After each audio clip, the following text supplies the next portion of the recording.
என்னுடைய பெயர் கந்தசாமி. பல இந்த நிலங்களெல்லாம் கல் முள்ளாக கிடந்தது. எங்கள் மக்கள் பலதரப்பட்ட மக்கள், பல ஊர்களிலிருந்து வந்து குடியேறியவர்கள்.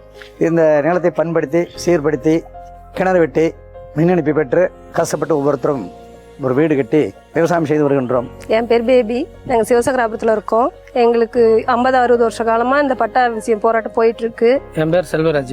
நாங்கள் சேலம் மாவட்டம் தலைவாசல் தாலுகா சிவசங்கராபுரம் நில குடியேற்ற கூட்டுறவு சங்கத்தில் நாங்கள் ஒரு 150 குடும்பம் வசிக்கிறோம். 1957 இந்த நில குடியேற்ற சங்கம் ஏற்படுத்தினாங்க. எங்கள் தாத்தா வந்து மெம்பராகி இதில் இருந்தார். இவ்வளோ காலமாக ஒரு 30-40 வருஷமாக இதுக்கு போராடி இருந்தோம் நிலப்பட்டாவுக்கு.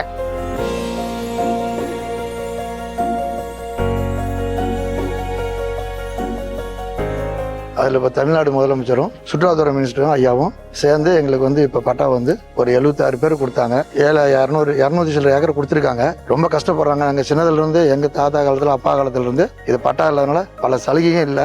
அதே மாதிரி நிறையா திட்டங்கள்லாம் முதலமைச்சர் ஐயாவும் செஞ்சுருக்காங்க, சுற்றுலாத்துறை மினிஸ்டர் ஐயாவும் செஞ்சுருக்காங்க. இப்போ பட்டா வழங்கியிருக்காங்க. உறுப்பினருக்கு ஒரு நபருக்கு 3 ஏக்கர் கொடுத்துருக்காங்க. தமிழ்நாட்டிலேயே சேலம் மாவட்டத்திலேயே நிறைய சொசைட்டி இருக்குது. இந்த எங்கள் சொசைட்டி சிவசங்கராபுரம் நில குடியேற்ற சங்கத்தில் தான் முத பட்டா கொடுத்துருக்காங்க. நாங்கள் பெரிய அளவில் விவசாயம் பண்ணிட்டு இருக்கோம். மரவள்ளி கிழங்கு, கறிவேப்பிலை, சேனக்கிழங்கு, கத்திரி, தக்காளி, இப்படி நிறைய விவசாயம் பண்ணிட்டு இருக்கிறோம். நம்ம 2021 மனு கொடுத்தோம். மந்திரி நம்ம சேலம் மாவட்ட சுற்றுலாத்துறை அமைச்சரையும் பார்த்தோம். முதல்வர்கிட்டையும் தமிழக முதல்வர்கிட்டையும் மனு கொடுத்தோம். அவங்க ஒரு முயற்சி எடுத்து 67 பேருக்கு பட்டா கொடுத்துருக்காங்க. ஒரு மெம்பருக்கு 3 ஏக்கர் கொடுத்துருக்காங்க. முதல் முறையாக எங்கள் நிலக்குடியேற்ற சங்கத்துக்கு தான் நம்ம அரசு பட்டா கொடுத்துருக்குது. இப்போ இந்த பட்டா வந்ததுனால என்னன்னா, இதுக்கு முன்னே சொட்டு நீர் மானியம் எங்களால் வாங்க முடியாது. சொந்தமாக பணம் கை காசு செலவு பண்ணி தான் சொட்டு நீர் மானியம் வாங்கணும். இப்போ பட்டா வந்ததுனால 100% சொட்டு நீர் மானியம் ஃப்ரீயாகவே வந்துடுது. அது எங்களுக்கு ஒரு மிகப்பெரிய உதவி.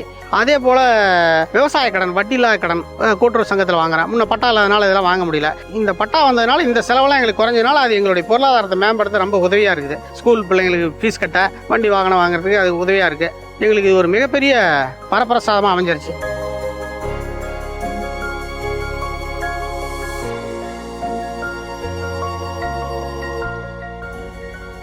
தமிழக முதல்வருக்கும் துணை முதல்வர் அவர்களுக்கும் சுற்றுலாத்துறை அமைச்சருக்கும் எங்களுடைய மனமார்ந்த நன்றி தெரிவிச்சுக்கிறோம். வாழ்நாள் பூரா நன்றி கடன் பட்டவங்களா இருக்கும்.